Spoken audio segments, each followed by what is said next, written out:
सत्य धर्म का दिन है। सत्य किसे कहते हैं, सत्य को कैसे अपनाना है,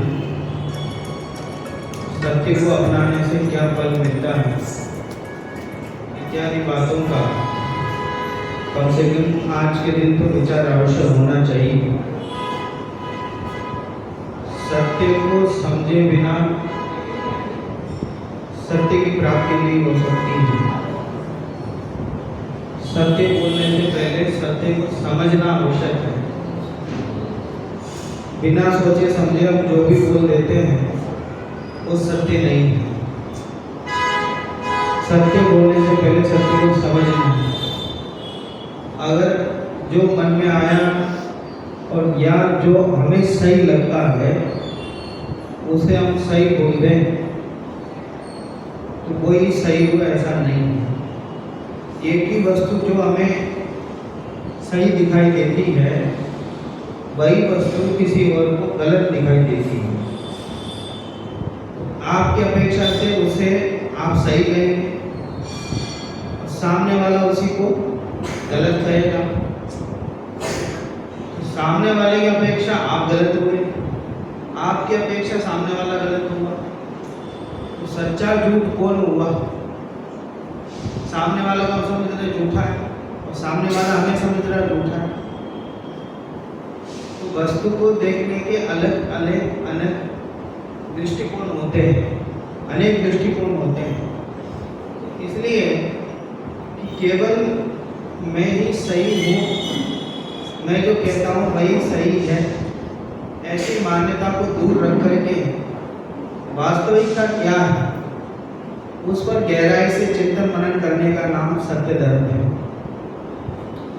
बोलते हैं पंक्तियां, कठिन वचन मति बोल, पर निंदा अर झूठ तज, सांझ जवाहर खोल, सतवादी जग में सुखी।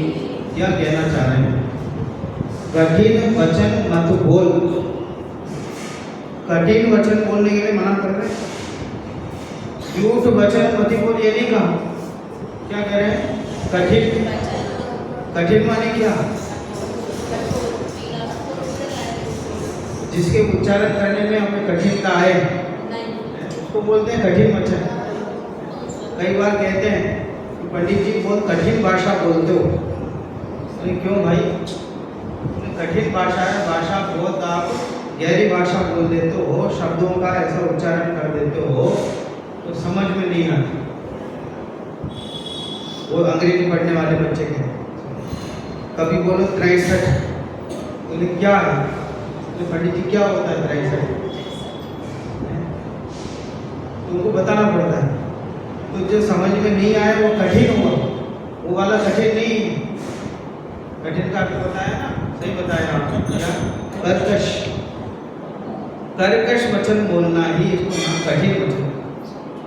कि दूसरों को कठोर लगे ऐसे वचन बोलना, उसको ये कह रहे हैं कि कठिन वचन मत बोल। बात एकदम सही हो, गलत हो, माने सामने वाला गलत हो और आपकी बात एकदम सही हो तो भी आपके कहने का तरीका अगर गलत है वो सत्य बात भी झूठ की श्रेणी में है। गहराई से सुनना इस बात। क्या कहा? कि सत्य बात भी आपने कर्कश वचन से कहा, कटु वचन से कहा। ठीक, कई लोग ऐसा कहते हैं ना साहब हम तो सत्य बोलते हैं, जिसको बुरा लगे लगे सो लगे। ऐसा सुना होगा ना आपने। कई लोग ऐसा कहते हैं कि साहब जिसको चाहे बुरा लगे हम तो सत्य बात बोलेंगे। अरे भैया सत्य बात कभी किसी को बुरी लग ही नहीं सकती है। ठीक है, हमें कठोर वचन नहीं बोलना चाहिए, कर्कश वचन नहीं बोलना चाहिए। वो बात सही होने पर भी देखो किसी के हाथ में फोड़ा हो गया, ऐसा किसी के हाथ में फोड़ा हो गया, बहुत दिनों से तकलीफ में है, आप मिलने गए उससे, बेचारा घर पे था, मिलने गए। आप जाते ही बोले तुम्हारा पाप का उदय निकल रहा, क्या बोले जाते ही तुम्हारा पाप का उदय निकल रहा। बात सच्ची है कि नहीं? बात तो सच है, लेकिन ऐसा बोला जा सकता है क्या? ऐसा बोलना चाहिए? बात ये सही होने पर भी उस समय प्रसंग में ऐसा बोलना क्या कहलाएगा? वो कर्कश वचन में आएगा, कटु वचन में आएगा। इसलिए लोग सत्य बोलने के नाम पर जहां नहीं बोलना चाहिए वहां भी बोल देते, कुछ उचित नहीं। कटु वचन से काम चलने वाला नहीं है। अब मैं कहता हूँ हमारे कटु वचन बोलने से काम हो जाएगा क्या? काम तो जैसा होना होगा वैसे ही होगा। अरे मुनिराज को भी कटु वचन बोलने की मनाही है जैन धर्म में, ठीक? कि वचन बुद्धि, भाषा समिति और वचन योग, तीन चीजें मिलती है ना। क्या होता है इसमें?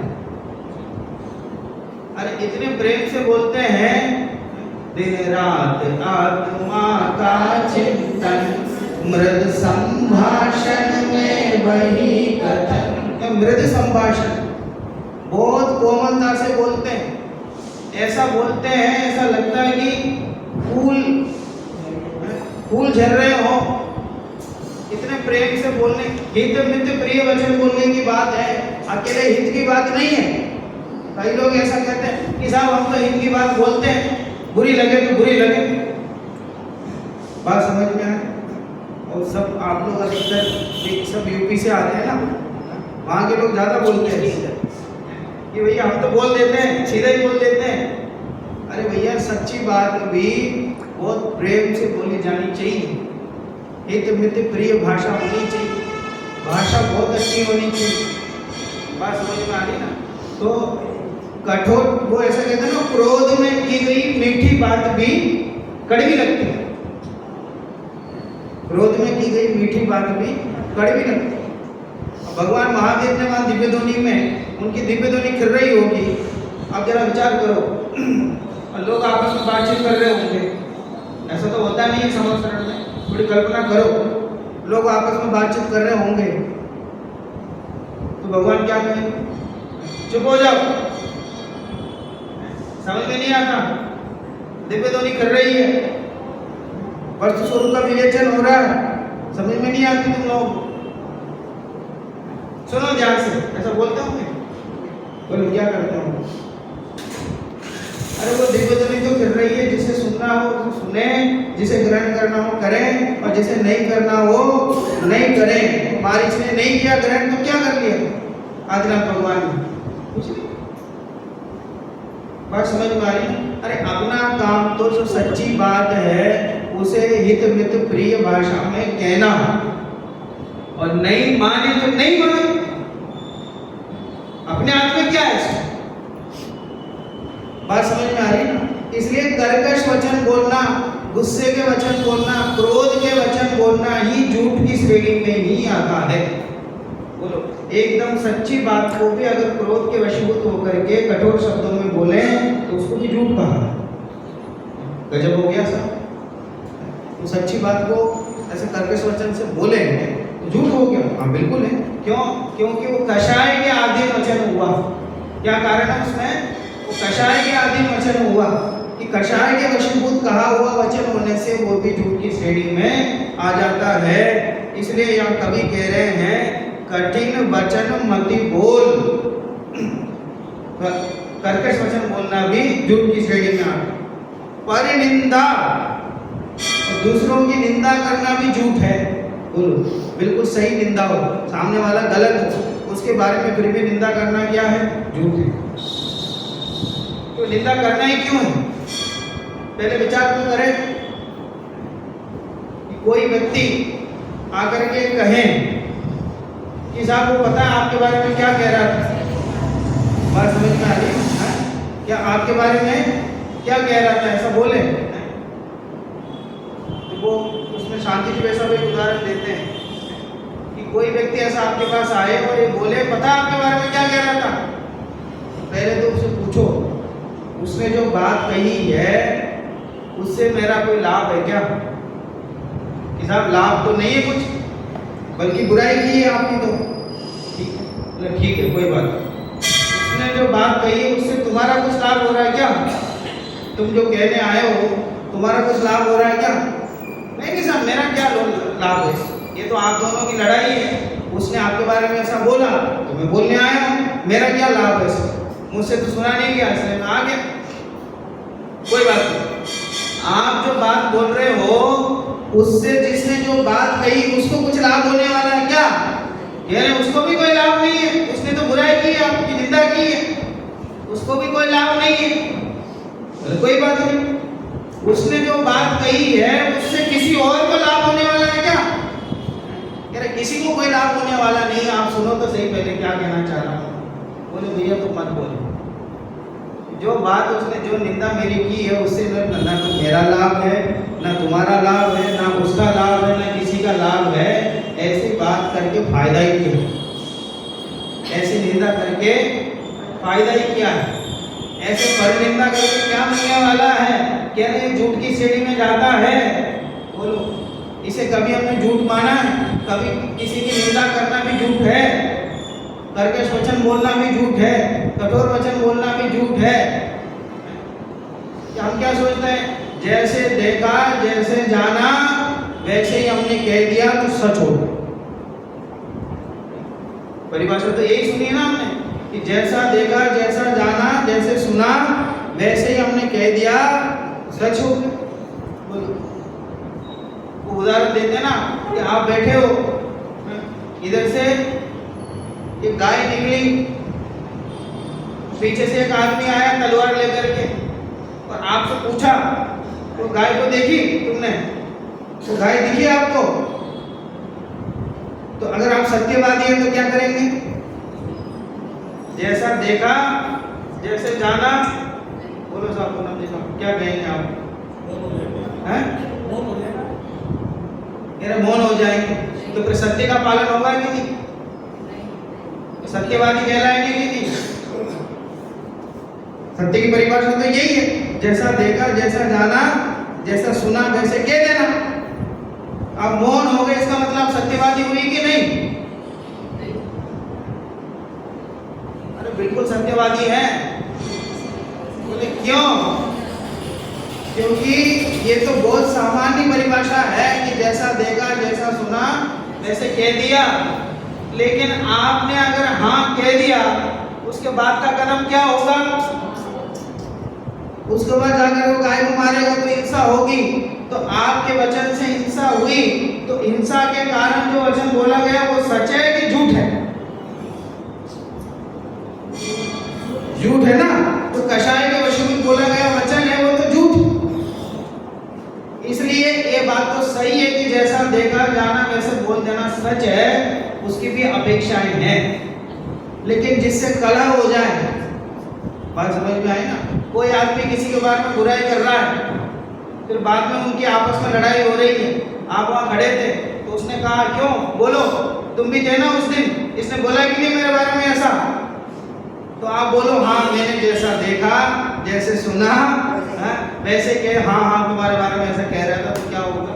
दोनों में लड़ाई होगी। तो वहां नहीं कहना है। तो सच्चाई को जो है वो समझने की आवश्यकता है, बहुत अपेक्षा उसमें है। तो कह रहे पर निंदा और झूठ सच। तो सामान्य झूठ है कि भैया किसी की वस्तु आपने ले लिया और बाद में उसने आके मांगा आप नहीं दे रहे हो, तो उस जगह भैया जैसा उसने दिया जैसे कहा वैसे कह दो, तो वो भी वो बात नहीं लागू होती। कहाँ लागू होती है देख के समझने की बात। सांझ जवाहर खोल सतवादी जग में सुखी। जो सत्यवादी होता है वो जग में सुखी होता है। इसलिए सच रूपी जहाज को खोलने की बात है। सत्य का आश्रय लो। जो सत्यवादी है वो जग में सुखी रहता है। जो सत्य बोलता है उसको कभी दुख नहीं होता। आगे बोलिए। उत्तम सत्य व्रत पालीजे, पर विश्वास घात नहीं कीजे। साचे झूठे मानुष देखो, आपन पूत स्वपास न फेंको। क्या कहना उत्तम सत्य व्रत पालिए, उत्तम सत्य व्रत को पाल लो। पर विश्वासघात नहीं कीजिए, दूसरे के साथ विश्वासघात मत करो, माने झूठ मत बोलो, उसका विश्वास का घात मत करो। जैसा बोला उसने उस बात को वैसे ही दो, उसे वापस, उसने कोई वस्तु दी है तो वापस उसको वैसे ही दे दो, झूठ मत बोलो कि तुमने नहीं दिया। सांचे झूठे मानुष देखो, आपन पूत स्वपास न देखो, कि जगत में आप देखो तो जो सच्चा और झूठा है दोनों के साथ व्यवहार कैसा होता है, भले ही वो अपना ही पुत्र क्यों ना हो, लेकिन अगर झूठा हो तो बाप उसको भरोसा नहीं करे।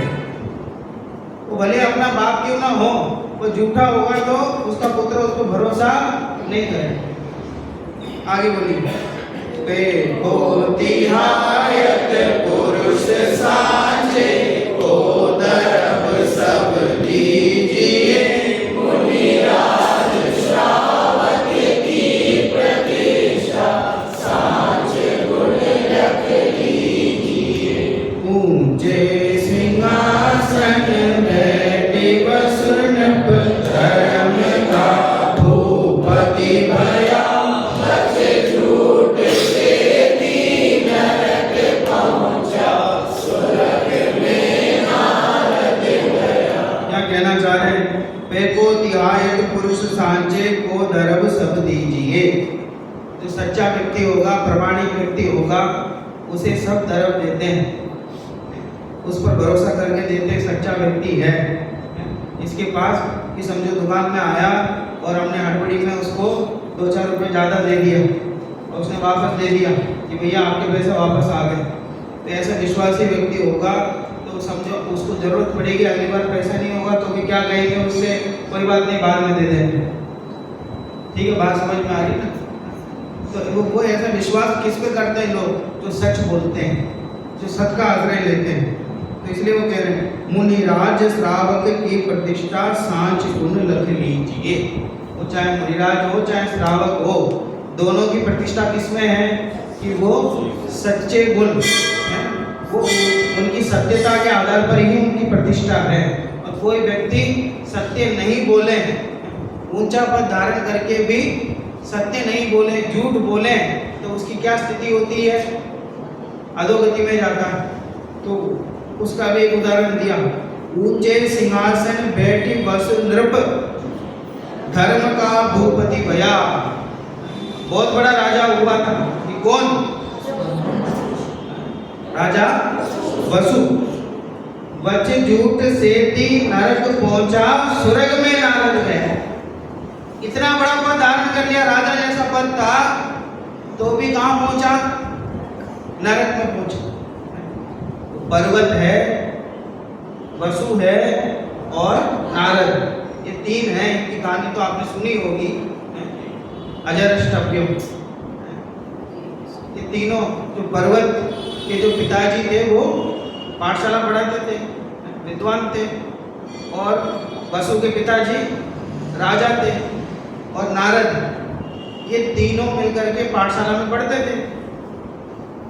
जो पर्वत के पिताजी ने पढ़ाया अजरष्टभ्यम, इस सूत्र का अर्थ करते हुए उन्होंने कहा कि अज का मतलब क्या होता है कि वो पुराना चावल जिसको जमीन में डाल दो, खेत में डाल दो तो भी वो उगे नहीं, ऐसा चावल अज, जिससे दूसरा जन्म नहीं होवे, ऐसा चावल, ऐसा उन्होंने पढ़ा है, उससे यज्ञ करना चाहिए, अजरष्टभ्यम।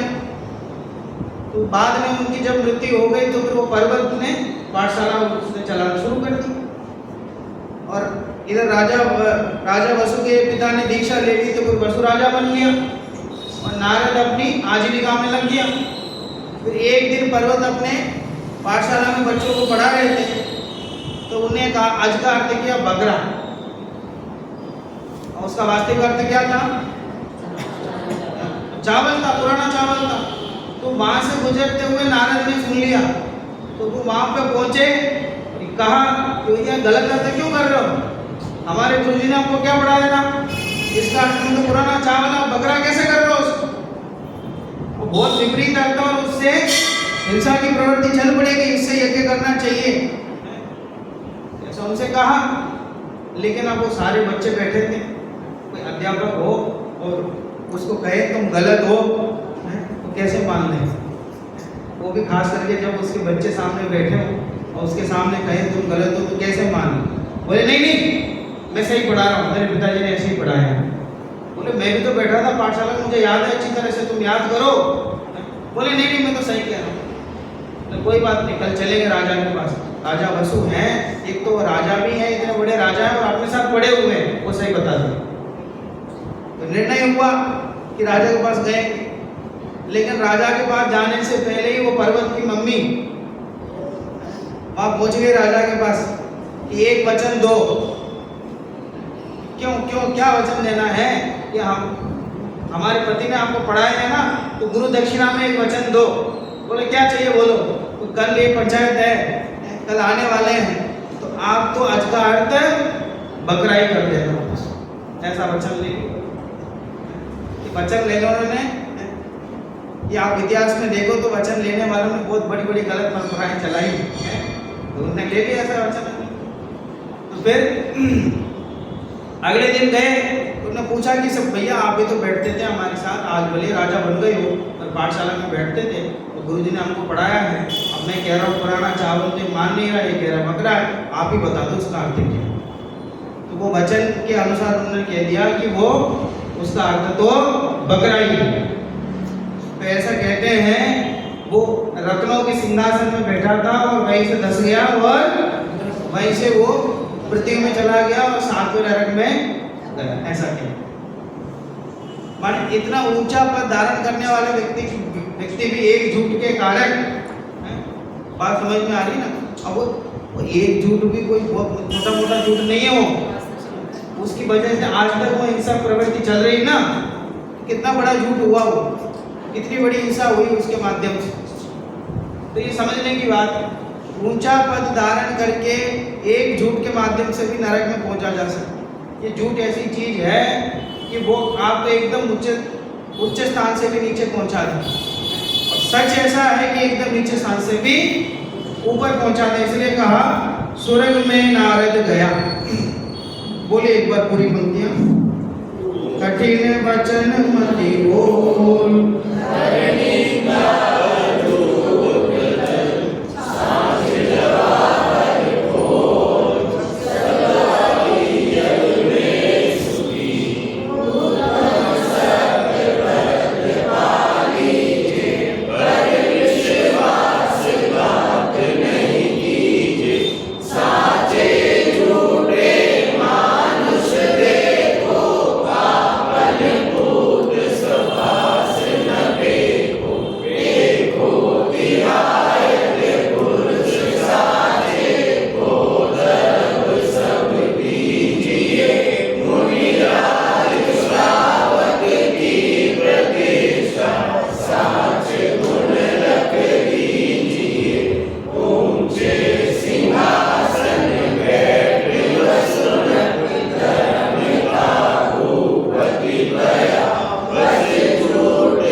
वस्तु तो जैसी है वो वैसी है, वस्तु में कोई भेद नहीं है। जैसे माइक है, अब मैं इसको बोलूं लाइट है, तो मेरे लाइट बोलने से ये माइक जो लाइट रूप में परिणमित हो गया क्या? वो तो जैसा है वैसा ही है, उसमें कोई परिवर्तन नहीं आया। ठीक, तो परिवर्तन कहाँ है? परिवर्तन वाणी में आया। ठीक, तो वस्तु को, इसको माइक को मैंने कहा लाइट है, तो ये वचन में झूठ हुआ, वस्तु में नहीं हुआ। वस्तु तो जैसी है वैसी ही है।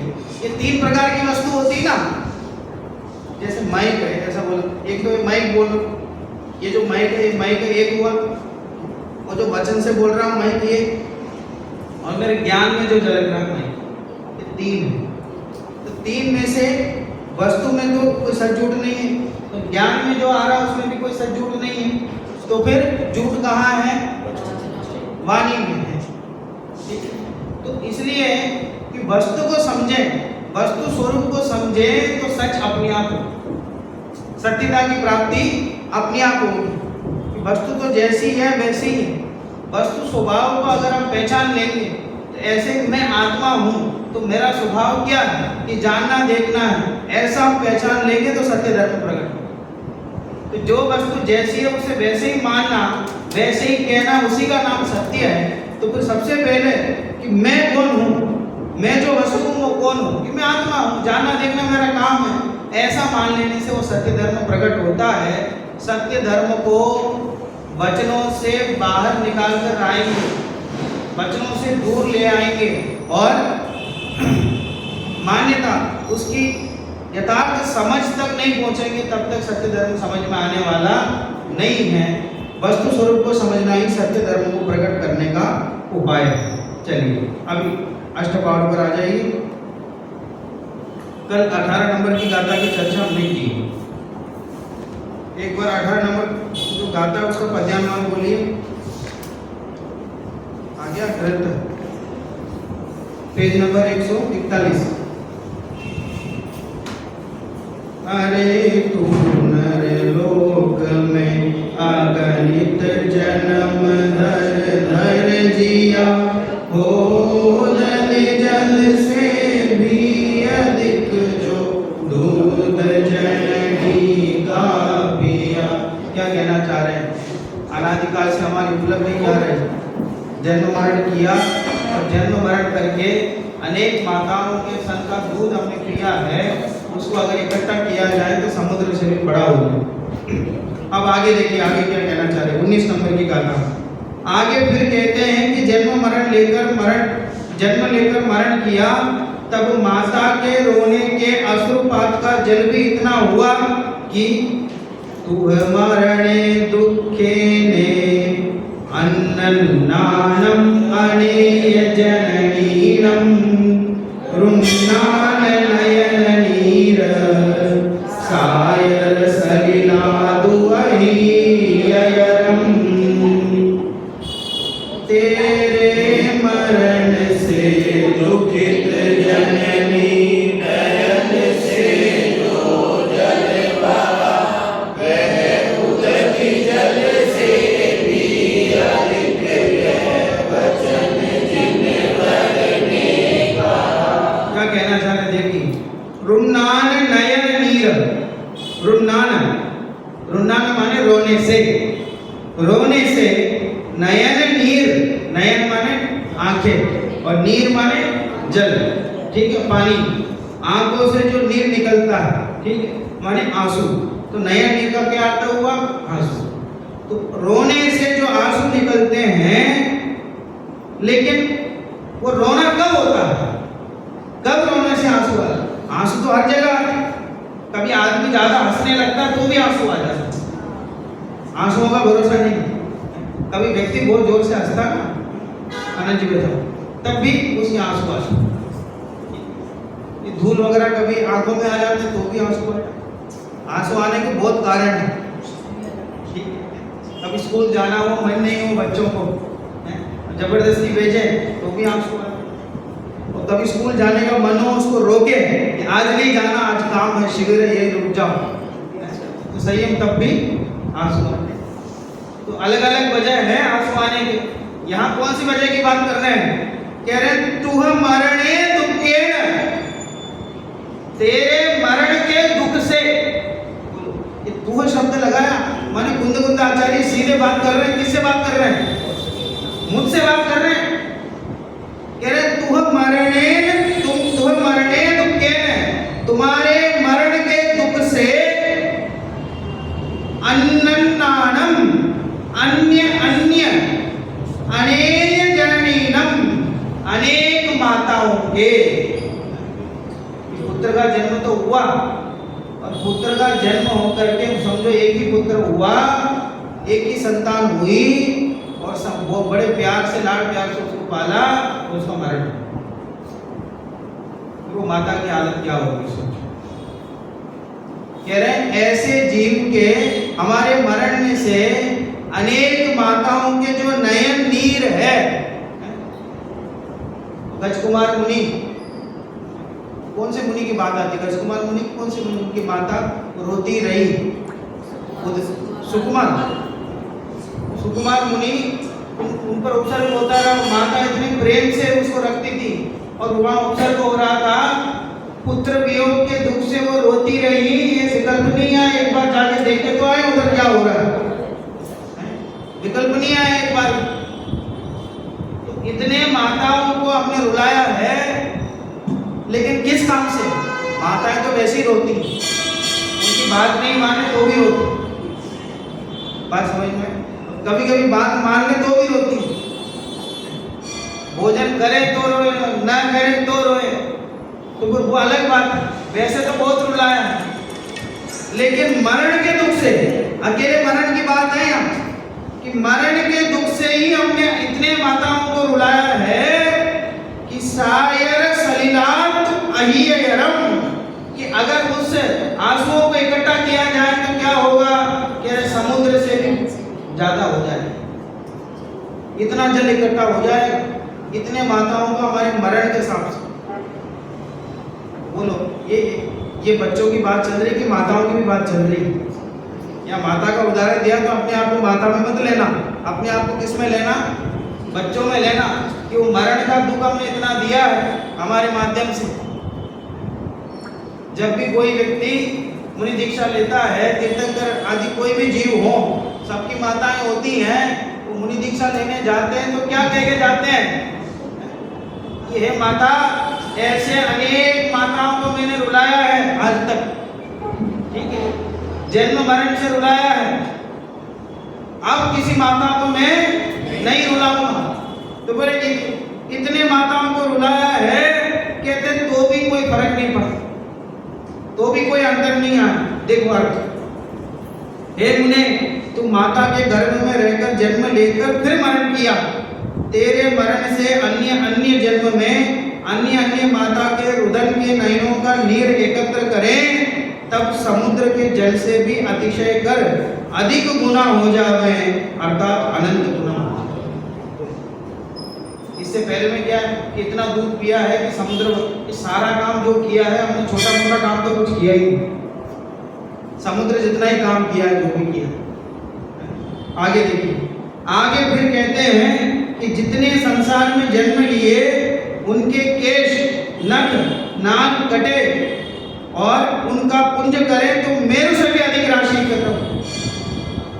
भवसायरे अनंते चिन्नुज्जय केस नहर नालट्ठी, पुंजय जय को विजय अवधीय गिरि समदिया राशि, ऐसे अनंते भवसायरे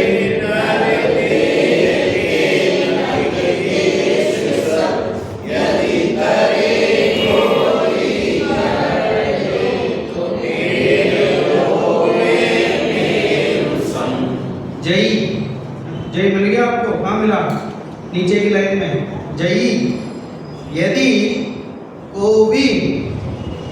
कोई व्यक्ति जय हवदी, क्या कह रहे हैं? जय देव, यदि कोई देव हो, वह पुंजई, पुंजई माने पुंज, पुंज बोलते हैं ना, पुंज माने समूह, समूह इकट्ठा करना। जब समूह कब होता है? अलग अलग बैठे हो, सबको इकट्ठा करना हो, बोले सब एक साथ हो जाओ, तो समूह कब बनेगा? जब अलग अलग बैठे हो उनको एक साथ करो तो समूह बनेगा। तो पुंजई माने इकट्ठा करना। तो ऐसा कोई इकट्ठा करे कि किसको इकट्ठा करे? अनंते भवसायरे, कि अभी तक अनादिकाल से लेकर के अभी तक अनंत काल में भव सागर में चिन्नुज्जय ग्रहण करके हमने जो छोड़ दिया, अभी इस भाव में जो ग्रहण किया उसकी बात नहीं कर रहे हैं, ग्रहण करके छोड़ दिया अभी तक, उनकी बात कर रहे हैं। ऐसे क्या क्या? केस, केस माने बाल, नहर, नहर माने नाखून, नाल, नाभि, नाभि होती है ना, जब जन्म होता है तो वो नाभि अलग करते हैं ना उसको, माता से जो जुड़ी होती है नाल, तो कह रहा हूँ ऐसे नाल, अट्ठी, अट्ठी माने अस्थि, अस्थि माने हड्डी। तो केश, नाखून और नाल और अस्थि, इन सबको अगर इकट्ठा किया जाए तो गिरी समदिया राशि हवनी, कह रहे सुमेरु पर्वत जितना ढेर लगता है। बोलो सही है? कितना योजन है सुमेरु पर्वत? 1,00,000 योजन। क्या कहलाता है? प्रमाण योजन में निकालो आप उसको। 1,00,000 योजन जितना इकट्ठा हो जाए, ये तो सुमेरु पर्वत से तुलना कर रहे हैं वास्तव में तो, लेकिन इससे भी ज्यादा ही निकलेगा। ये तो कहने के लिए बड़ा है, ऐसा कहने के लिए बता रहे हैं, इतना ग्रहण कर लिया। ये वो अब ये पूरे शरीर को ग्रहण नहीं किया इन्होंने, शरीर में से किन चीजों को लिया? केश को लिया, नाखून को लिया और नाल को लिया, फिर हड्डी को लिया। ठीक? अरे मैं तो कहता हूँ ये अनंत भावों को छोड़ो, इसी भाव में हमारे बाल जो अभी तक हमने कटाए उसको कटा देते हैं, उसी का ही कम से जितना ढेर तो लग जाएगा मुझे। सुमेर पर्वत जितना ढेर नहीं तो इतना ढेर तो लग जाए। अपने नाखून है, हर हफ्ते में एक बार काटते हैं, अब उनको इकट्ठा करें बचपन से देखकर जो नाखून हमने काटे हैं उनके कितना हो जाए विचार। क्या है इसमें है? क्या इतना इकट्ठा कर लिया और सुमेर पर्वत जितना हो जाए, बोले अब संसार में क्या करने को रह गया? बोलो अब समझो, अब जिनके बाल नहीं हो ऐसा सोचेंगे साहब बाल नहीं है, ऐसा मत सोचना मनोज वैसा है। और जिनके जड़ रहे हो, ठीक है, वे क्या सोचते हैं कि साहब नहीं झड़े नहीं झड़े, अब वो बहुत दवाई लेते हैं, बहुत सारा प्रयास करते हैं कि बाल। अब भैया तुम कितना भी इकट्ठा कर, इतना बड़ा तो ढेर लगा दिया, अभी भी ये चाहते हो कि वही बाल आ जाए, क्या होगा उससे? और आत्मानुशासन में गुणभद्र आचार्य ने लिखा है बाल सफेद होने का मतलब क्या है। गुणभद्र वैसा सुना आपने? आत्मानुशासन ग्रंथ है ना, गुणभद्र आचार्य ने लिखा है, अरे बाल सफेद होने का मतलब क्या है? क्या मतलब लिखा उन्होंने? बाल सफेद होने का मतलब है कि बुद्धि की निर्मलता बाहर आ गई। क्या लिखा? बुद्धि की निर्मलता बाहर आ गई। कई लोग ऐसा कहते हैं ना कि जब बुढ़ापा आ जाएगा तब धर्म करेगा। ठीक है, अब जमाने में तो कमाने दो, काम करो, परिवार संभाल दो, बुढ़ापा हो जाए तो धर्म संभाल लो। उन लोगों के लिए लिखा गुणभद्र आचार्य ने कि बुढ़ापे में जब आएगा तब तेरे बाल सफेद हो जाएंगे, और बाल सफेद होने का मतलब है कि बुद्धि की निर्मलता अंदर से बाहर आ गई। अब जब बाहर आ गई बुद्धि की निर्मलता, अब तुम्हें कुछ सुनाएंगे तो क्या समझ में आएगा? तो लोग वाले करवा ले हैं, वाले करवा ले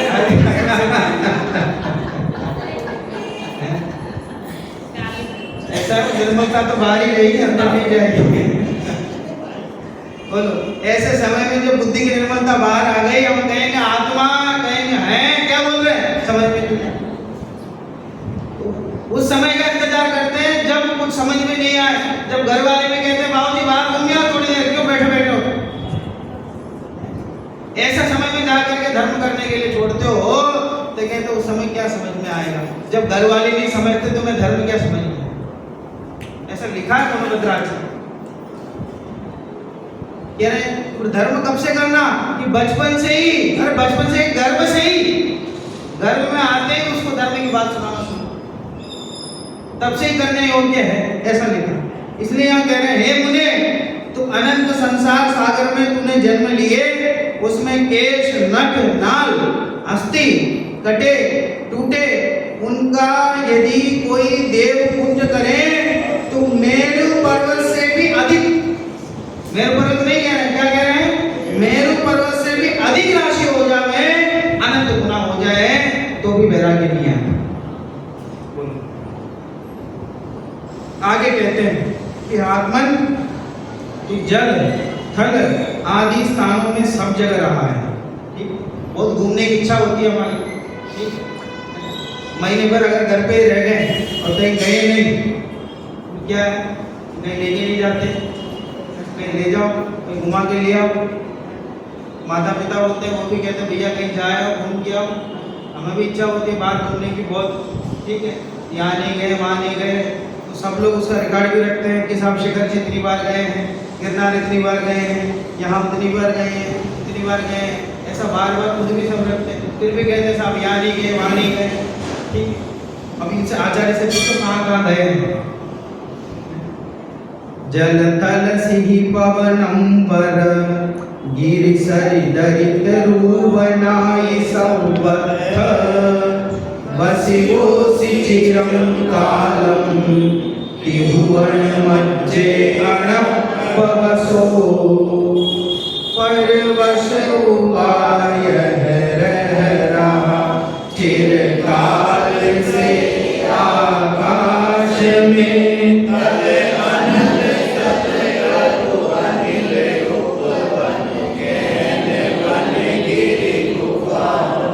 क्या कह रहे हैं? तिरुवन मज्जे, तिरुवन मज्जे, तिरुवन माने त्रिभुवन, भुवन माने लोक, तीन लोक के मध्य में चिरम कालम, कितने काल से? चिरकाल से, चिरकाल माने अनादिकाल से। मैं एकाकी एकत्व लिए सब ही आते, एकत्व रूप में अनादिकाल से घूम रहा हूं मैं संसार में। वसीवोसी, वसीवोसी माने वास किया है, रहा हूं। कहां कहां रहे हो? कह रहे जल, कभी जल का एक जीव हुआ, ठीक है, जल का एक हुआ और जल में हुआ, दो इंद्रिय त्रिंद्रिय आदि हुआ तो भी जल में हुआ समझो, तो जल में भी रहा, थल में रहा, थल माने पृथ्वी, पृथ्वी रूप हुआ। सिही, शिखी, अग्नि, अग्नि का एक, अग्नि में शिखा बोलते हैं अग्नि के लिए, शिखी। पवन, पवन माने हवा, वायु का एक। अंबर, अंबर माने अंबर माने आकाश, आकाश। गिरी, गिरी माने पर्वत, पर्वत रूप रहा। सरित, सरित माने नदी। दरी, दरी माने गुफा, पर्वत में गुफा है उसको दरी। और तरु, वृक्ष, वनस्पति रूप। वनाई, वनों में रहा। ठीक है, आप और सुनाओ कहां कहां रहा? जल थल तो हो गए, 5 कायिक तो आपने बता दिया, और बताओ कहां कहां रहा? आचार्य बोले भैया तुम्हारी हिस्ट्री बताने थोड़ी बैठे हैं, कहां कहां रहे, कितने वेद है आप लगा लो, दृष्टियों की कितने वेद है, कितने विस्तार है, कितने सारे जीव होते हैं। भूमि में होती ना, भूमि में कैसे कैसे जीव होते हैं। पैर एक होता है, ऊपर से मनुष्य का, और नीचे पैर कितना? एक ही। ऊपर से जो सिर है वो तो त्रिअंश का, और नीचे का शरीर कैसा है? मनुष्य जैसा। कैसी कैसी स्थिति मिली, कैसे कैसे त्रिअंश हुए, कभी सांप हुए, कभी चूहे हुए, शेर हुए हैं, तो कितने ही लगा लो आप। कोई ऐसी पर्याय छोड़ी क्या हमने? कोई पर्याय नहीं छोड़ी, कोई ऐसी पर्याय नहीं है। तो शिष्य ने कहा साहब और बताओ कहां कहां गया मैं? कह रहे सबवत, क्या शब्द लगा दिया? सबवत। एक तद्भव मोक्षगामी नहीं हुआ बस, बाकी जितनी भी पर्याय हैं उन सब पर्यायों को ग्रहण कर लिया। कोई एक पर्याय ऐसी बताओ। 3 लोक में ऐसा कहते हैं ठसाठस जीव भरा है। क्या शब्द का प्रयोग किया? ठसाठस जीव भरा, और एक एक स्थान में जन्म लिया। बोलो अब कहां घूमना रह गया? नरक गति कितनी बार गए हैं? कितनी बार नरकों में गए, स्वर्गों में गए, सारे पद हमने ग्रहण कर लिया।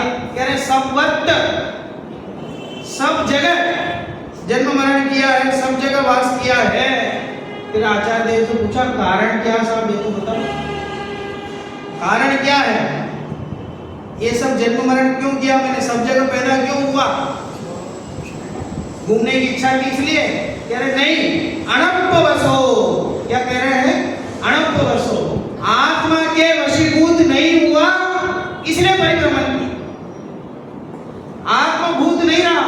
अपने आप को आत्मा नहीं माना, इस वजह से 3 लोक में सर्वत्र जन्म मरण किया। ऐसी कोई जगह नहीं है जहां जन्म मरण नहीं किया, पूरे 3 लोक में। तोड़रमल जी ने लिखा कि जिस पर्याय को धारण करता है उसी पर्याय को अपना मान लेता है। जिस पर्याय में जाता है पुराने दुखों को भूल जाता है। अब इस पर्याय में है, बहुत दुखी होकर के इस पर्याय को निकालते हैं, समस्याएं कम थोड़ी है, बहुत समस्याएं होती हैं, तो इस पर्याय को पूरी करते हैं और अगले पर्याय में जाते ही उस पर्याय के काम में लग जाते हैं।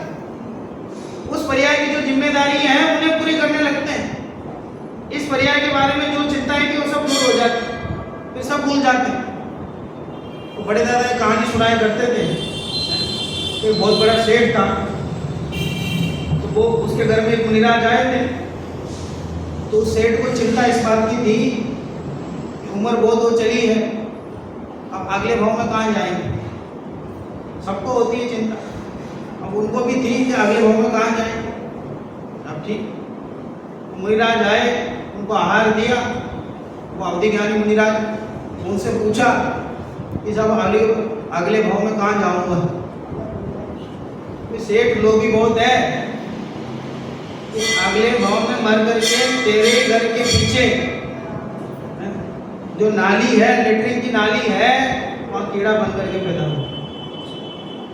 महाराज क्या कहते हो, बदल दो इसको। अरे हम बदलने वाले कौन होते हैं, हम तो जो हो रहा है उसे बताने वाले हो। बता दिया ऐसा ऐसा हो। तो बड़ा दुखी हुआ सेठ, तो अपने बच्चों को बुलाया, बच्चे से कहा देख बेटा, जिस दिन मेरा मरण हो जाए बाकी सारा काम तो बाद में करना, अंतिम संस्कार तो बाद में करना। कि पहला काम क्या करना, वो पीछे जाना, वो लेटरिन के नाले के पास, वहाँ एक नया कीड़ा पैदा हुआ, उसको मार देना। बोले पापा क्या कहते हो, किसी जीव को मारने का उपदेश देते हो, गलत है ये तो। बोले मैं भी जानता हूँ बेटा, क्या करूँ। जहाँ लेटरिन का वो नाला है, इतनी बदबू आती है, अभी भी जाने में मुझे अच्छा नहीं लगता। अब मैं वहीं कैसे रहूँगा, इसलिए मुझे वहाँ जाना अच्छा नहीं लगेगा। भले हिंसा हो जाए तो हिंसा हो जाए, एक काम करना, तुम पहले इसको मार देना, जिससे मुझे बहुत उल्टी आती है, बहुत गंदा लगता, मैं नहीं रह सकता हूँ। ऐसा बहुत जिद की बाप ने। तो बेटे ने कहा सब ठीक है, ऐसा कर लो। और ऐसे मरण हुआ, ठीक है। तो पिता, जो पुत्र था वो तो बहुत आज्ञाकारी था, सब पिता ने आज्ञा दी थी, तो चलो डंडा लेकर के वहाँ नाली के पास गया। तो वहाँ नया कीड़ा दिखा, उसको मारने के लिए दौड़ा, तो वो कीड़ा अंदर चला गया। तो मारने के लिए झुका और अंदर चला गया। जैसे ही मारने की कोशिश कर रहा था, वो बचने की कोशिश कर रहा था। तो बेटे ने जोर से आवाज लगाई, पिताजी क्या कर रहे हो, बाहर आओ, मारना है आपको। बोलो, अब वो तेरे पिताजी रहे, अब वो पिताजी रहे। अरे जैसे पर्याय चेंज हुई, अब अच्छा नहीं लग रहा था, अब अच्छा क्या लगेगा। जो नाला वो अच्छा नहीं लग रहा था, अब अच्छा क्या लगेगा, वही अच्छा लगेगा। उस पर्याय को छोड़ना चाहेगा कोई नहीं। जिस पर्याय को धारण कर लेता है उसी को अपना मान लेता है। ये बहुत विचित्र बात है, पुरानी बातों को भूल जाता है। क्यों कि आत्मवश नहीं है। एक बार ये पता चल जाए कि भैया जो निगोद में सोई मुझ में सोई मोक्ष मजार, कहीं भी चले जाऊं मैं तो ज्ञान स्वरूप ही हूँ। एक दीपक है, वो बुद्धे उदाहरण देते थे ना, एक दीपक है, एक दीपक को एक कमरे में ले गए, बहुत बड़े कमरे में ले गए, उसका काम क्या है, कमरे को प्रकाशित करना। एक छोटे कमरे में ले गए, उसका काम क्या है, प्रकाशित करना। और छोटे कमरे में ले गए, उसका काम क्या है, प्रकाशित।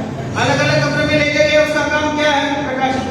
कमरा का आकार बड़ा हो चाहे छोटा हो, जैसे भी हो, उसका काम क्या है, प्रकाशित करना। और चाहे मनुष्य का शरीर मिले हमें, चाहे प्रियंश का शरीर मिले, चाहे नारकी का शरीर मिले, चाहे कोई भी शरीर मिले, हमारा काम तो क्या है, जानना देखना मत।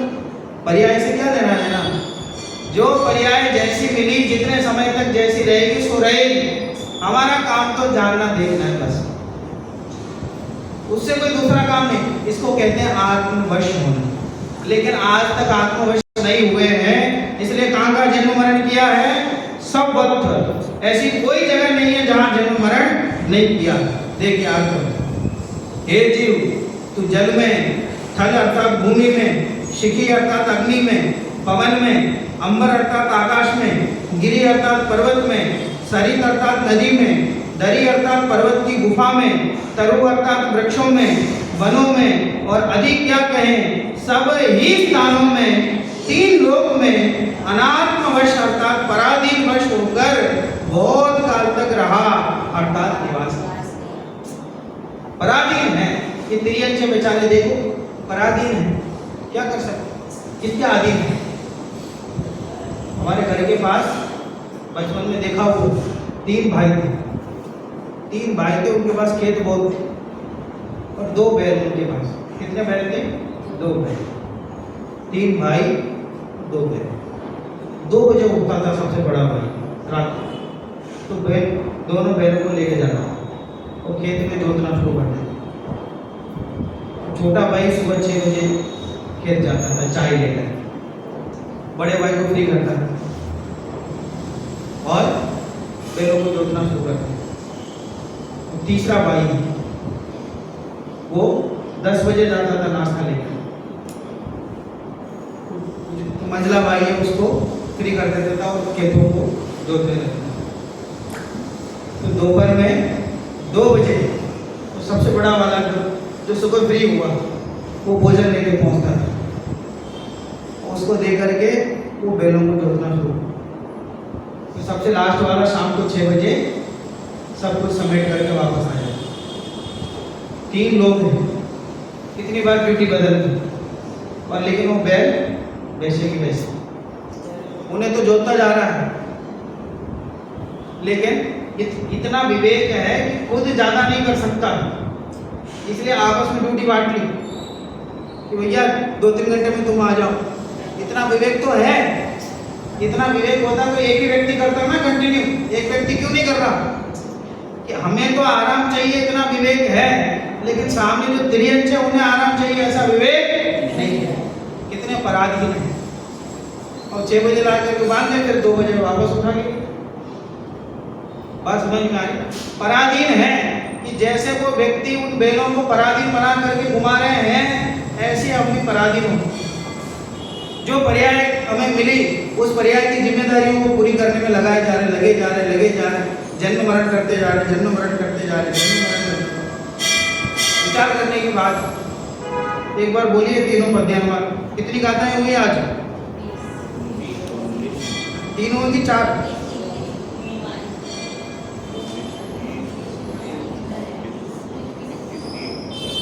3 हुई, 19, 20 और 21।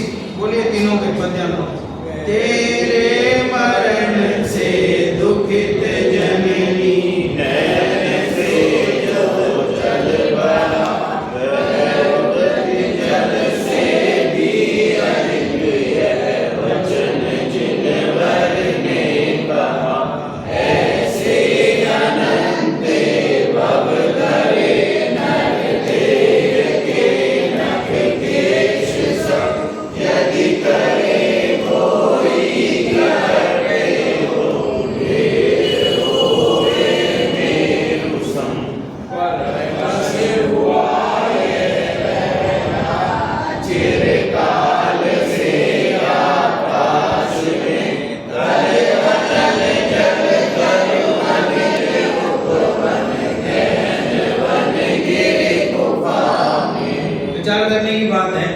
जो संसार विषय सुख हो तो तीर्थंकर क्यों त्यागे, काहे को शिव साधन करते संयम सो अनुरागे।